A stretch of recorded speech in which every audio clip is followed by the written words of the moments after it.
I'm Janet Arrett with your news across Nevada. The Nevada Board of Regents has approved a $1.65 billion budget for the upcoming 2 fiscal years without the 10% cuts sought by Governor Jim Givens. But Regents on Friday pledged to make the necessary reductions once the state determines how much will be needed. Experts anticipate Nevada could face a budget shortfall of up to $3 billion in the upcoming year due to the recession. The proposed 2011-2013 higher education budget, which would go into effect next July the 1st, calls for a 3.2% increase. It was approved on an 11-1 vote with Ron Necht of Carson City, the lone dissenter. By law, the budget must be submitted to the state by September the 1st. Regents oversee 2 universities, a state college, a research institute, and 4 community colleges. A statewide poll released Saturday says Republican Brian Sandoval continues to hold a double-digit lead over Democrat Reid in the Nevada governor's race. The survey shows Sandoval with 53% to Reid's 31%.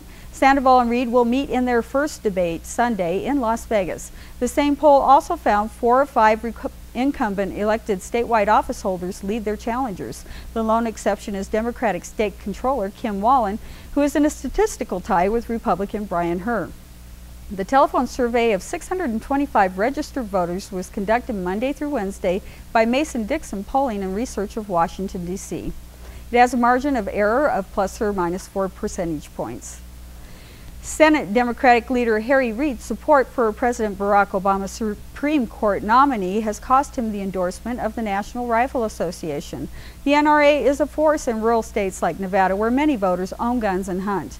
It's unclear whether the organization will make any endorsements in the race. Nevertheless, the absence of the NRA's blessing represents a setback that Reid was quick to address Friday by noting that NRA executive Wayne LaPierre once called Reid a true champion of the Second Amendment. Christopher W. Cox, a chairman of the NRA's Political Victory Fund, said the organization is strongly opposed to the confirmation of Elena Kagan to the Supreme Court.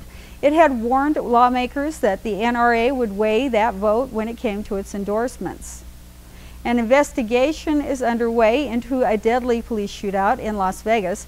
Metro Police say robbery suspect was shot and killed late Friday night outside a convenience store at the intersection of Nellis and Charleston Boulevards. Police say when the officers located the suspect and approached his vehicle, the man pointed a firearm at the officers and fired 2 rounds. Officers returned fire and struck the suspect, who was taken to a hospital where he was pronounced dead. The man, whose name wasn't immediately released, was suspected of multiple armed robberies. Police will release the names of the officers involved in the shooting 48 hours, and that's in line with department policy. It was the 20th officer-involved shooting for the department this year. Federal authorities plan to round up hundreds of wild horses in Utah's West Desert starting next week. The Bureau of Land Management is inviting people to watch the roundup. Observers will need a 4-wheel drive vehicle to get close to operations in the Utah-Nevada border. Officials said an escorted tour will leave Baker, Nevada at dawn September the 7th. According to the BLM, population of wild horses far exceeds the ability of parched rangelands to support them. It plans to remove more than 400 horses, leaving about 250 to roam around the Conger and Confusion Mountains. Captured wild horses will be put up for adoption or relocated to pasture lands. And that's your news across Nevada. I'm Janet Arrett.